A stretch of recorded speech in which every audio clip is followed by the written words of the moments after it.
ولما بين سبحانه جزاء الظالمين وجزاء المؤمنين ضرب مثلا لهما فقال: واضرب لهم مثل الرجلين جعلنا لأحدهما جنتين من أعناب وحففناهما بنخل وجعلنا بينهما زرعا.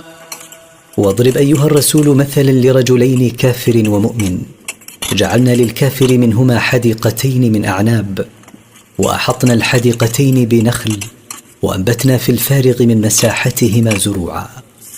كلتا الجنتين آتت أكلها ولم تظلم منه شيئا وفجرنا خلالهما نهرا.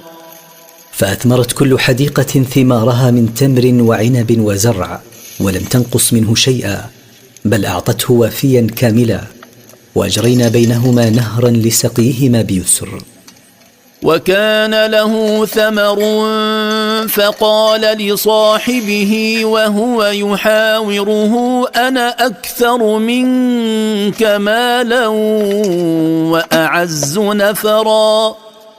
وكان لصاحب الحديقتين أموال وثمار أخرى، فقال لصاحبه المؤمن وهو يخاطبه ليؤثر فيه مغترا: أنا أكثر منك أموالا وأعز منك جانبا وأقوى عشيرة.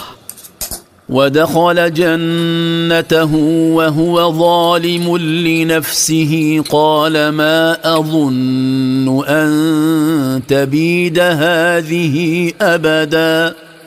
ودخل الكافر حديقته في صحبة المؤمن ليريه إياها وهو ظالم لنفسه بالكفر وبالعجب.